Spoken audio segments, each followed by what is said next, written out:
Let's go on to Saturday's Telegraph. Some high culture fat phobia. Indeed, Bluey episodes. You know Bluey? Bluey is the cartoon dog. Cartoon dog, Australian cartoon, yeah. It's actually very good. I'm forced to watch it with my children. Re-edited to remove fatphobic weight loss scenes. So there's the dad in it, and he's sort of standing in front of on the way. Oh God, I put on a bit of weight, and standing, and then he steps on the scale. And, do dogs care about their weight? Well, I don't think it's method or it's realistic. Oh, so I see. It's anthropomorphized. Yes, I believe dogs. that's the big word that you would obviously throw in there.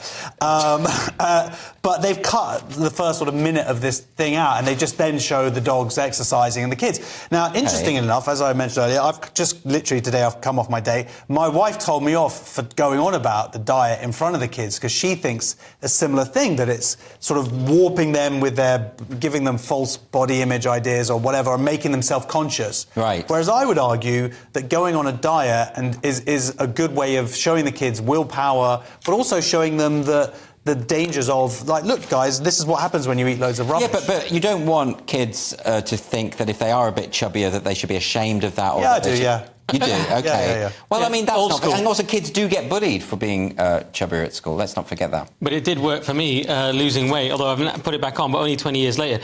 Look, Andy, firstly, Bluey looks creepy. He's a weird, creepy-looking dog. Secondly, parents were said to be disappointed by what they saw as toxic messaging, and the parents weighing themselves openly, hating on their bodies was really uncomfortable. Isn't that a bit pathetic? Especially for, like, Australians. I thought they were kind of tough. So I think it's a bit pathetic. There is a line, and the line is Lewis Schaefer calling you at 2 a.m. and calling you fat and ugly. That's the line. Well, but that's workplace bullying. I'm going to look into that. Thank you. This is fairly minor. I think this is fine. But it's also the other issue. One last point, though, can I just say? They say...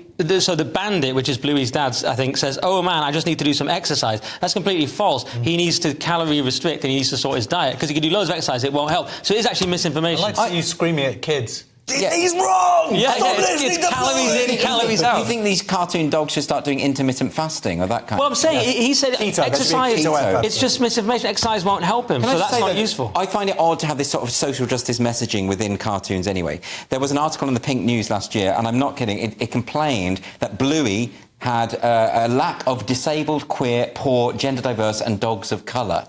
And the main dog is blue. Yeah. So I mean, it's absolutely ridiculous. Why are we even trying to invest cartoons with this stuff? And the other question is, why are you reading Pink News? I love it. It's so entertaining. It's just incredible. Anyway.